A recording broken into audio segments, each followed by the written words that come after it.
All right, well, hopefully you can hear me. Chapter 10.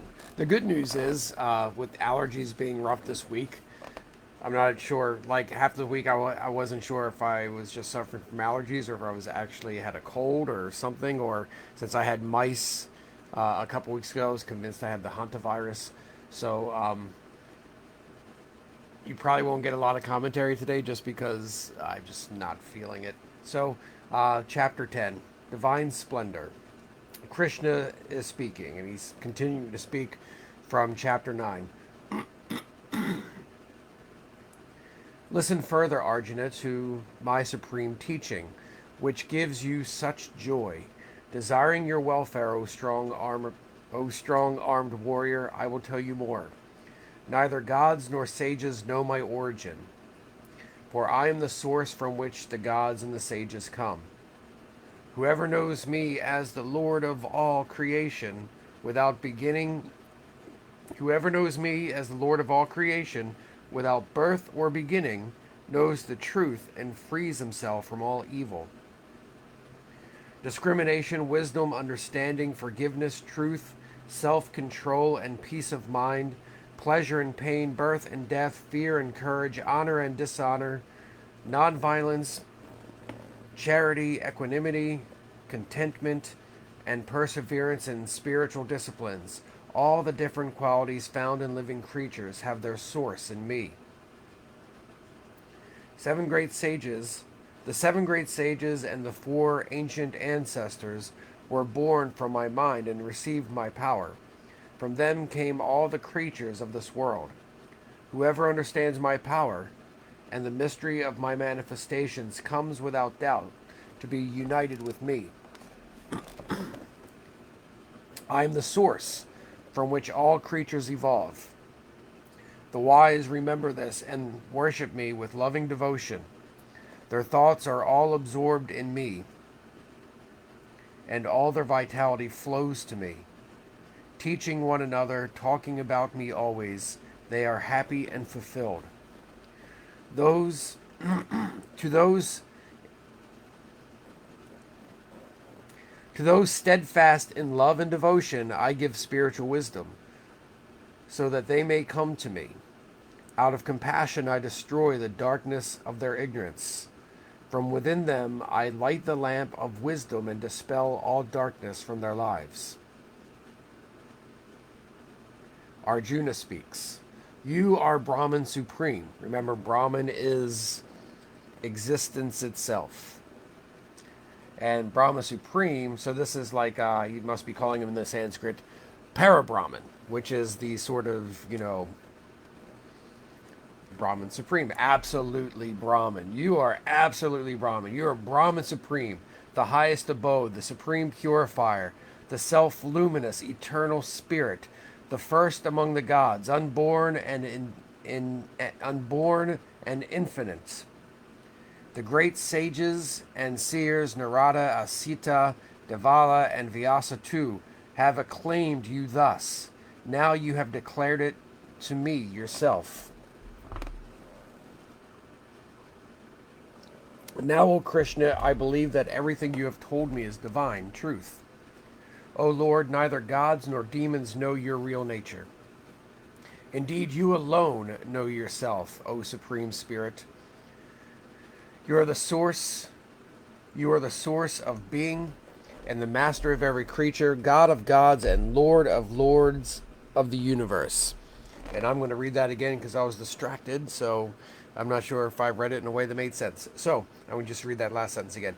You are the source of being and the master of every creature, God of gods, the Lord of the universe.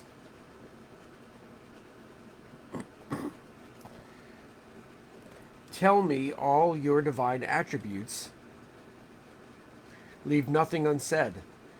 Tell me of the glories with which you fill the cosmos. Krishna, you are a supreme master of yoga. Tell me how I should meditate to gain constant awareness of you. In what things and in what ways should I meditate on you? O Krishna, you who stir up people's hearts, tell me in detail your attributes and your powers. I can never tire of hearing your immortal words. Krishna. All right, Arjuna, I will tell you of my divine powers. I will mention only the most glorious, for there is no end to them.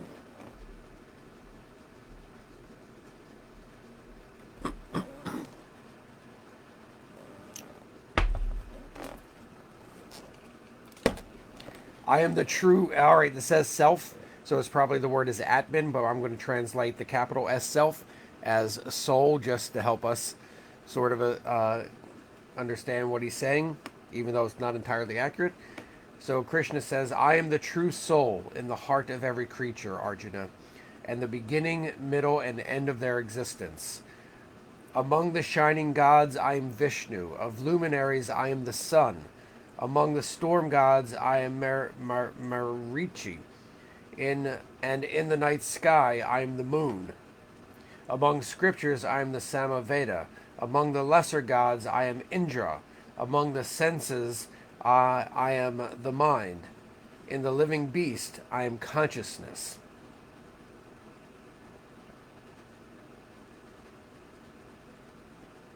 So, a little bit of commentary, sorry, but just to sort of see where we're going here. If you didn't, because if you know sort of like Hinduism and have some understanding of some of this tradition, you may get the point. But if you don't, it's just like a list of names, right? So I am the true. I am the Atman in every creature. I am the true self. I am the soul. I am the thing that animates every living thing. I'm the beginning, middle, and end of their existence. So their whole lives are in me, whether they know it or not. Among the shining gods, I'm Vishnu. So remember, the Hindu tradition and the Indian tradition is bizarrely complex and bizarrely simple at the same time. There is this God who is Brahman, or this being, or this force of existence, and that force of existence manifests itself in many ways. And so we get, in Hinduism, we get a sort of monotheism in the sense that there is this thing that is the ground of all being, that is the source of everything that exists. But we also get polytheism in that there's this pantheon of gods. And then you also have this in between the pantheon of gods, which Indra, who is mentioned, is the king of the gods. So sometimes they're referred to as the divas or the devas, the gods, little g gods, right? You have Indra, who is the king, who is like the sky god, you know, he's the king of the gods. But in between the one Brahman, whatever, who's the ground of being in existence, and the pantheon of the little g gods, you have these sort of other gods. And I don't know if they're capital G or little g gods, but you have gods of Brahma, Vishnu, and Shiva. Brahman is represented as the creative force, Vishnu as the sustaining force, Shiva as the destroying force. But of course, destruction is another form of creation. And then in some forms of Hinduism, Vishnu is sort of like the one who's really out of that trinity. Vishnu's the one who is the chief one among them. That Brahman creates and Shiva destroys, but as things exist, Vishnu is governing, right? So, so he's the soul that animates everything. He is the totality of life, or the totality of the existence that everything experiences. He is Vishnu, the sort of chief of this trinity of gods. He is the sun, which, you know, of all of the luminaries of the astral bodies we see in the sky, he is the sun, and we know that the sun is the big one, right? Because that's where we get our light. I mean, the sun's obscured, and I still have daylight out here because it's been a rainy day. But the sun is where we get our light and our heat and our life. Without the sun, there is nothing, right? He is the storm god, which I won't go into. He is at night, among the night sky, he is the moon. And so the moon is the brightest object at night. So you get where we're going here? Among the scriptures, he is the Samaveda. Among the lesser gods, he is Indra, the chief of the gods. Among the senses, I am the mind. Among the living beings, I'm consciousness.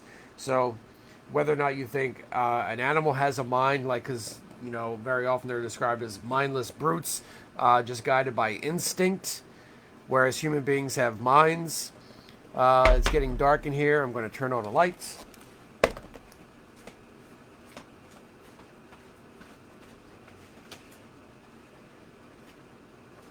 Oops, sorry, honey bun. So whereas human beings are said to have minds and can think, and we aren't just slaves to our instinct, animals have often said to be, and so they don't necessarily have minds in the way humans do, but they do have consciousness, because everything that, like, I'm looking at my dogs right now, they are conscious. They are walking while one is sleeping, so she's not necessarily conscious, but this one is conscious, and she's patrolling the yard for squirrels. I like to think that she's patrolling the yard for squirrels to keep the feeders safe for the birds so that the squirrels don't eat them all, but it's just in her instinct and her nature to just not like squirrels and to try to eat them.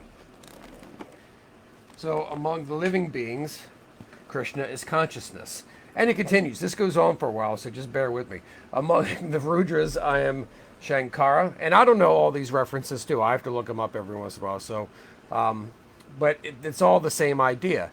Krishna is the chief of whatever he's mentioning. He's the chief one, or he is the source, the one who is the source. So he's either the best or the source, right? Or so it's among the Rudras, I am Shankara.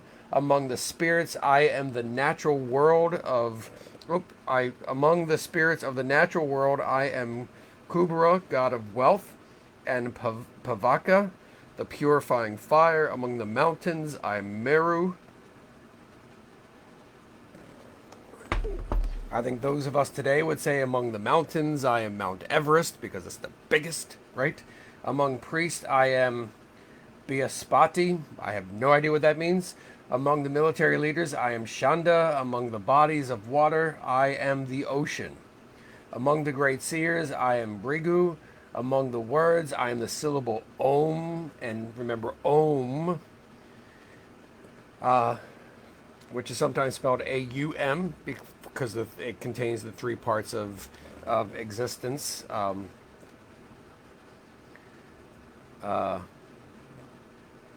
Waking, dreaming, and dreamless sleep.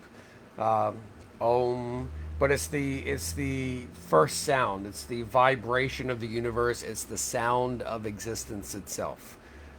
It is, and it's also God. So among the syllable, among words, I am the syllable Om. Also, in Sanskrit mantras, there's often seed sounds, and so there's certain sounds that are used that sort of generate certain vibrations. But Om is the chief, the first of the seed sounds too. So it's Om is like the first sort of word. I always like to think of in St. John's Gospel where it says, "In the beginning was the Word." I think of it, in the beginning was Om, and the Om became flesh. I am the repetition of the holy name. I'm the repetition of the holy name, and among mountains I am the Himalayas. I do it the British way, just to be pompous. Just like I say schedule, just to be pompous. Among the mountains I am the Himalayas. Among trees I am Ashvata, the sacred fig. Among the Grandavas, the heavenly musicians, I am Chitarata. Among divine seers, I am Narada, and among sages, I am Kapila. I'm sorry, Kapila. I'm going with a Spanish thing there for some reason. I was born from the nectar of immortality as the primordial. I was born from the nectar of immortality as the primordial horse and as Indra's noble elephant. Among human beings, I am the king, not Elvis. Among weapons, I am the thunderbolts. I am Kamadhuk, the cow that fulfills all desires. I am Kandarpa, the power of sex. and Vashuki, the king of snakes. I am Inanna, the cosmic serpent, and Varuna, the god of water. I am Arima.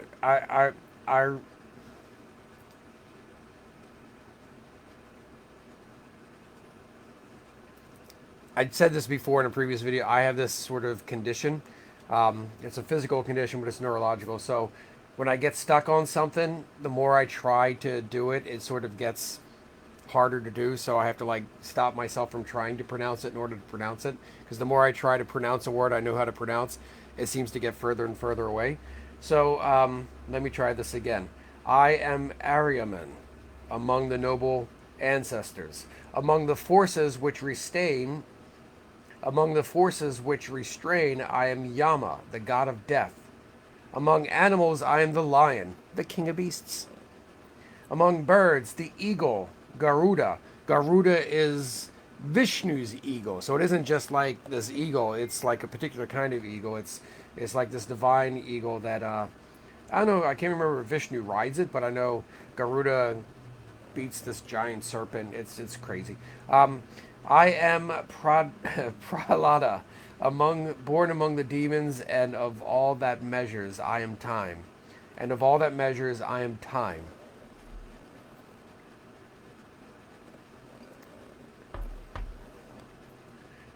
Among purifying forces I am the wind, among warriors, Rama.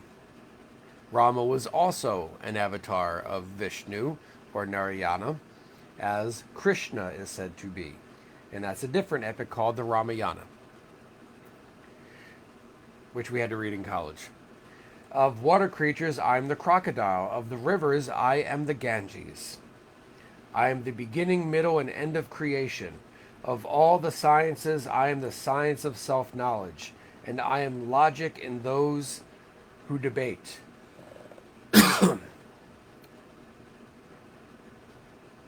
I am among letters, I am the letter A. Among grammatical compounds, I am the Devanda. I am infinite time and the sustainer. I am infinite time and the sustainer whose face is seen everywhere. I am death, which overcomes all, and the source of all beings still to be born. I am the feminine qualities, fame, beauty, perfect speech, memory, intelligence, loyalty, and forgiveness. Among the hymns of the Samaveda, I am Brihats. Among poetic meters, the Gayatri. Among months, I am Margashira. I'm sorry, Margashisha. Nope, Margash Margash. There it is. Among the months, I am Margash Irsha. First of the year is the first month in the old Aryan, according of the Aryans who were in India. It was the first month of the year. Among seasons, I am spring, which is often counts the beginning of the year in many cultures. I know we do it in January in the middle of winter, but it used to always be in spring. Like so, March or May. May Day was often the first day of the year for a lot of people because we're in spring now. So so among seasons, I am spring. That brings forth flowers. I am the gambling of the gambler, and the radiance in all that shines. I am effort. I am victory, and I am the goodness of the virtuous. Among the Vrishnis, I am Krishna. The Vrishnis is the sort of in another video series I'm doing the life of Krishna, and so you know that Krishna was born. Hey, hummingbird! Krishna was born, but was switched at birth, and he was raised by the sort of cow herding culture, and so he was the prince of. He was the can't say adopted or fostered, but he was placed and put in a position to be the son of the chief of the gopis, who were these cow herders, and so he's the prince. So he's basically saying, on the human realm, among the Vrishnis, the sort of lineage that I found myself in the human realm, I am known as Krishna. Among the Pandavas, which is Arjuna's family, remember all this is the Pandavas. Well, actually, and the Kauravas and the Pandavas are the same family, and so we have this big war. That's this family squabble. He says, among the Pandavas, I am Arjuna. Now remember, he's talking to Arjuna, so he just told Arjuna, I'm Arjuna. Among the Pandavas, among the people in your family, I'm Arjuna. Which, even though Arjuna was like the third son of there's 5 sons, he was pretty much took on the chief role, the leadership role. So he is the leader. He is the first among the brothers, is what he's saying there. Not just saying that he is in all things, so of course he's Arjuna too, but he's saying in this system, so among the Vrishnis, I'm Krishna, which is this prince of this line, the one who's in charge of this line. Of the Pandavas, I am Arjuna, the brother who stands out among the other brothers. Among the sages, I am Vyasa. Vyasa is actually the author of the Mahabharata and the Bhagavad Gita, according to tradition. And among the poets, Ushanas. I am the scepter which metes out punishment, and the art of statesmanship in those who lead. I am the silence of the unknown and the wisdom of the wise.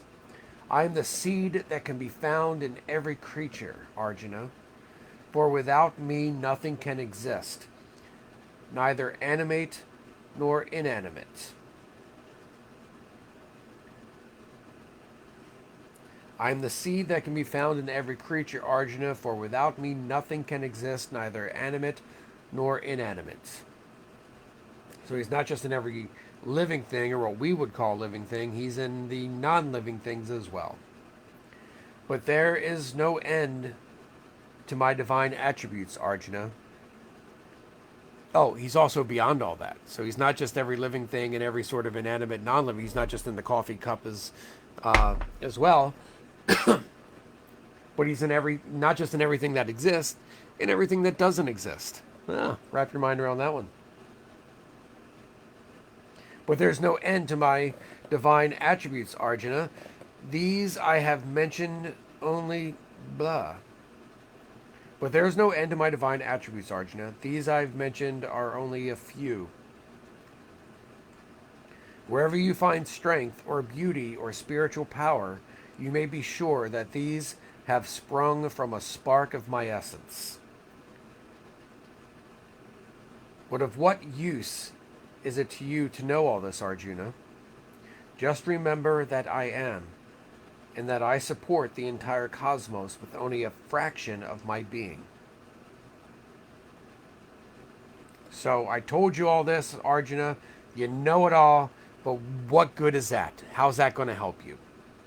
Just remember that I am, and that I support the entire cosmos with only a fraction of my being.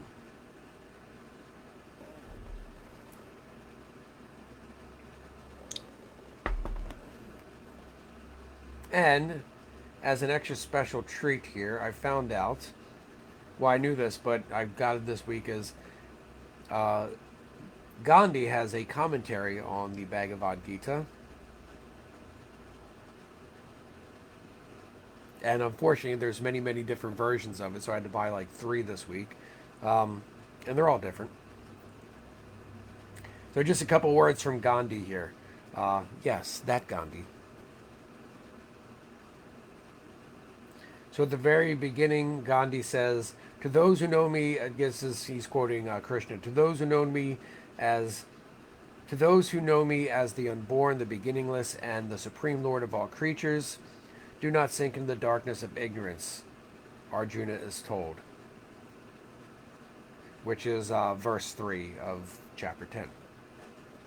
"A person who is sunk in darkness knows the night as day and the day as night. Among all these creatures who are bound to perish, the jnani becomes free from all sins, the one who has knowledge. For he will have no vestige of aversion and attachment, no trace of egotism. He will remain unaffected by the pairs of opposites, will always be humble and believe that it is the Lord who is and always believe that it is the Lord who provides for his living." That's Gandhi. And then when Krishna was mentioning Unfortunately, it's hard to go back and forth from books. Well, it's not hard, but it's annoying. Um, Back in verse 4 and 5, all the qualities mentioned in these verses, and he lists them again: intellect, knowledge, absence of ignorance, attachment, forgiveness, truthfulness, control of the senses, serenity, happiness, and suffering, birth and death, fear, and absence of fear, ahimsa, which is nonviolence, inward poise and contentment, tapas, making gifts, good name or evil reputation among men. These conditions exist in all creatures, and the Supreme Lord is the cause of each of them. The Creator of all beings is also the cause of all good and evil which we see in these beings. That's Gandhi saying that. Now that may be shocking for some people, but they're like, "Oh, how can God be the source of bad things too?" But it comes down to that nothing can exist. Everything that exists because it exists in God. That God is existence itself. Brahman is existence itself. Krishna as a manifestation of Brahman, like Krishna as being the personification of Brahman, is existence itself. You say the same thing about Jesus, is existence itself. So anything that exists, even the things we would term as bad, which is often, I don't want to go into that, but things that we would term as bad can still only exist because they exist in God. So the creator of all beings is also the cause of all good and evil, Gandhi says, which we see in these beings. Everything which exists is created by the Lord. He who believes not merely with his reason but also with his heart, that no creature can live or act without his permission or accept as he wills, yokes himself to him in single-minded devotion. But he who forgets the Lord and in his pride believes that he rises by his own efforts labors under a delusion. There is no doubt at all that one who believes in God from the depth of his heart and obeys the Lord who dwells in him attains a state of serenity which is never perturbed. So if you're like me, who is looking for, like, the whole goal for me is peace of mind, to be at peace, and I think that's what the Bhagavad Krishna and the Bhagavad Gita says he promises, and I think that's what Christ says he promises, the peace which surpasses all understanding, is, as St. Paul would say. My peace I leave you, my peace I give you. I do not give as the world gives, says Jesus. Well, that peace, there is no doubt. Gandhi says, if you want that peace, there is no doubt at all that the one who believes in God from the depths of his heart and obeys the Lord who dwells in him, whether you call that Lord Christ or Krishna or something else, attains a state of serenity, which is peace, which is never perturbed, a peace that cannot be shaken. In this way, knowledge comes spontaneously to bhakta. Bhakta is that devotion. Bhakti is devotion. He does not have to wade through big volumes, but he who believes that he will acquire knowledge first and cultivate bhakti afterwards will fail miserably in this aim.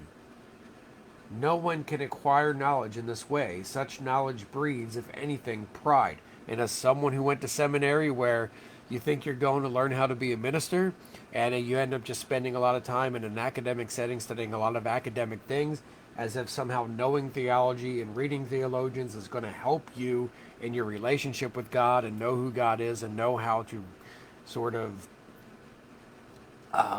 help people experience the reality of God, which is what I think ministry is.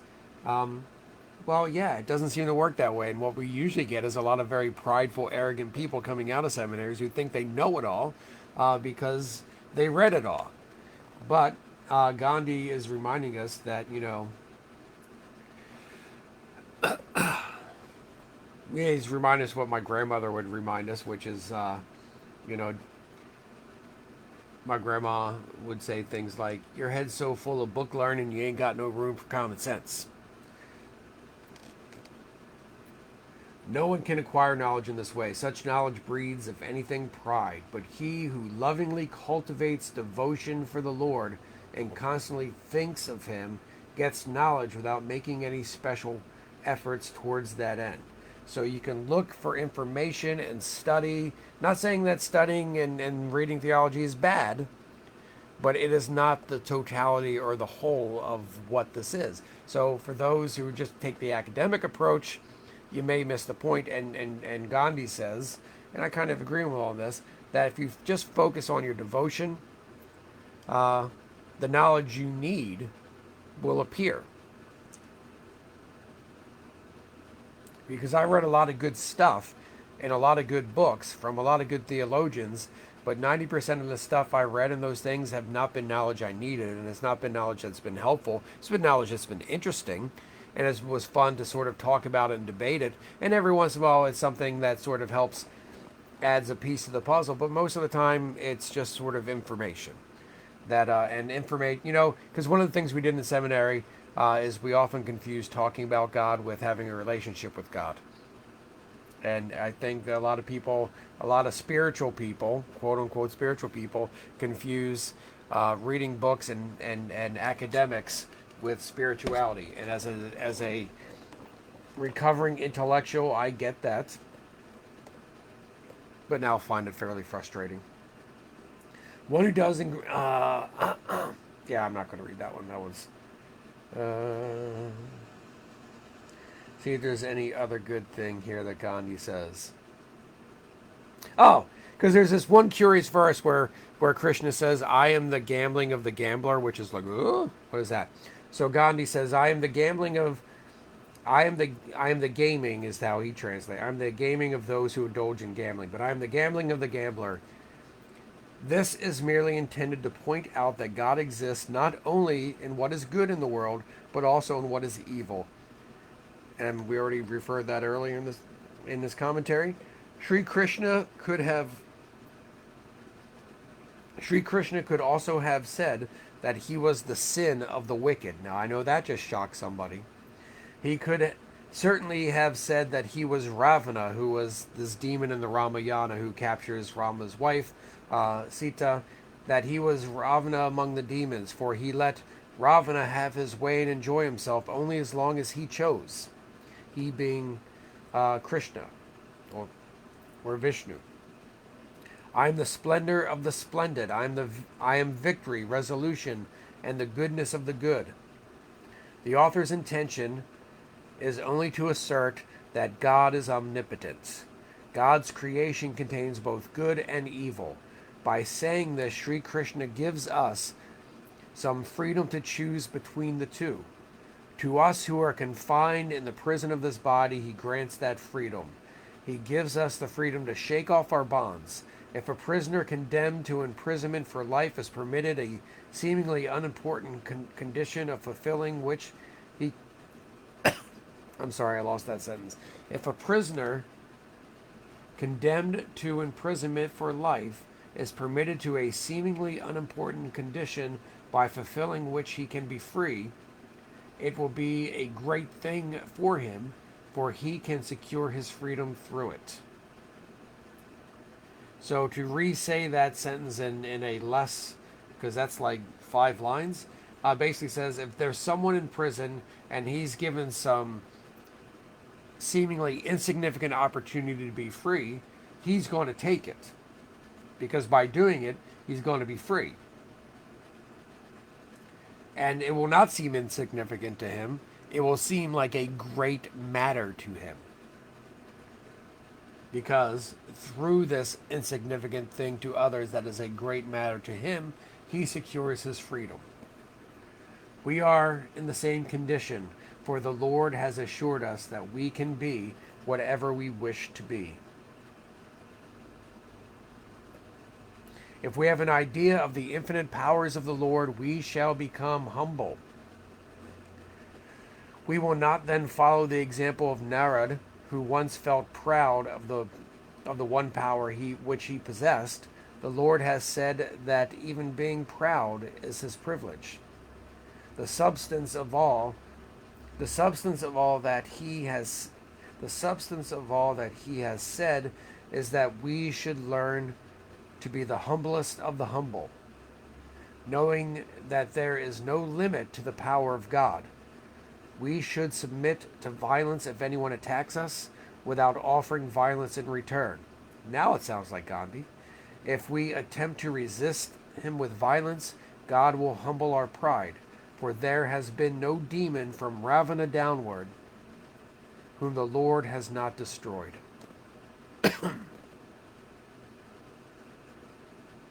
And there you have Gandhi's statements from this chapter, from his understanding of that chapter.